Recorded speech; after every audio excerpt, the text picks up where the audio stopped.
you tell us what your roles are at Summit Valley Horse Center? Yes, my name is Lizzie, and I am the Executive Director of Summit Valley Horse Center.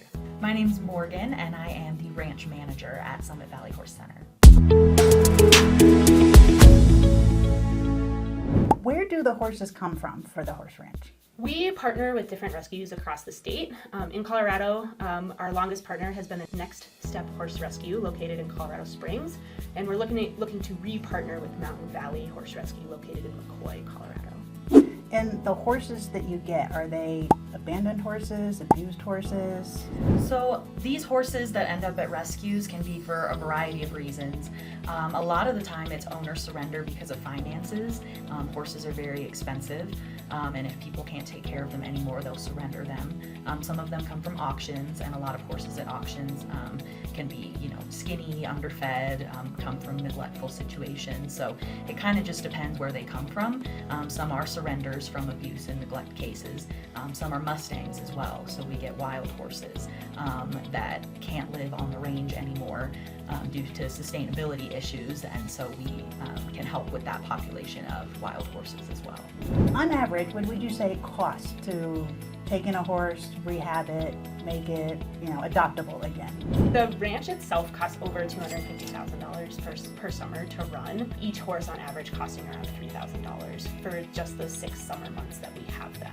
A lot of these horses come in with pre-existing conditions, and they actually need extra maintenance and care, including feed, specialized feed, so their farrier visits sometimes need to be a little bit more specialized, just depending on what each horse needs. Okay. With all these expenses of these horses, how are you funded? Where does the money come from to help these horses? Our primary source of funding is actually our thrift store, which is called Resaddle Thrift Store. It's located at 252 Warren Avenue in Silverthorne. We have everything donated there, from housewares to clothing to sporting goods. That is our primary source of funding. In addition to that, we have grants that we apply for through the local community, donations obviously, and then our membership fees. And we're redoing our sponsorships right now, so we can actually have sponsorship levels and programs based on how involved somebody wants to be in our programs. Nice. So you take these horses in, you rehab them, you make them hopefully friendly if they're wild, and then what happens? How do they get adopted?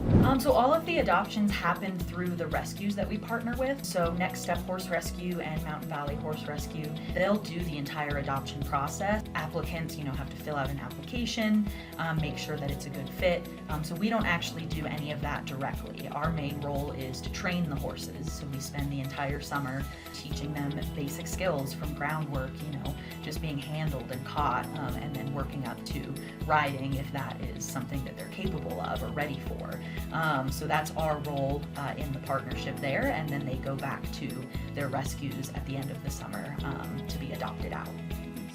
We're trying to fill the gap of a lot of people wanting to adopt horses, but they may not have the knowledge or the skill set to handle a horse that might have some behavior problems or does need a little bit of extra rehab in terms of medical care. And so by helping and partnering with these rescues, we're able to fill that gap of making these horses ready to be adopted in the fall to hopefully their forever loving homes. Right. And who does that?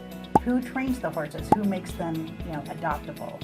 And gives them their groundwork. So that's where our membership program comes in. All of our volunteers get to participate in horsemanship classes where they work directly with the rescues and learn how to train horses. And so the volunteers will start by working with horses that are already trained and broke, and then learn horsemanship skills that they can then apply to these rescues.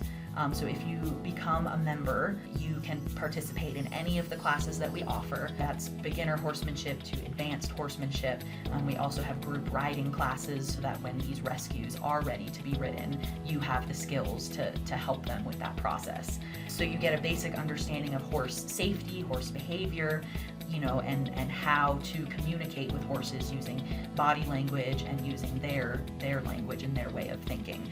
So we kind of teach people how to get in the horse's brain, and then they're able to apply that to the different rescues that we have. Morgan and I oversee all the different levels of training. So we don't want people to come out there and feel that they are in a dangerous situation or a situation with a horse that they don't know how to address with the issues being there. And so Morgan and I basically live on the ranch and are there 24/7 almost, and are constantly just working with and kind of designing training programs for all of the individual horses, as well as whatever the people want to learn, because there's a lot of things that our volunteers and members will come up to us and be like, I saw this really amazing video, and is this something that we can do with our horses? And it's great that people are coming to us with these awesome ideas that they want to learn, because it's really fun having them engage that way.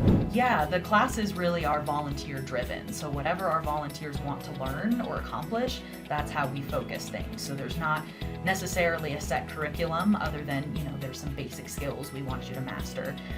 But the volunteer can kind of direct themselves into, do they want to ride horses? Some people don't even want to ride. They just want to come out and groom the horses and teach them how to stand still and lead around, and so the volunteer can kind of determine how far they want to go with their horsemanship.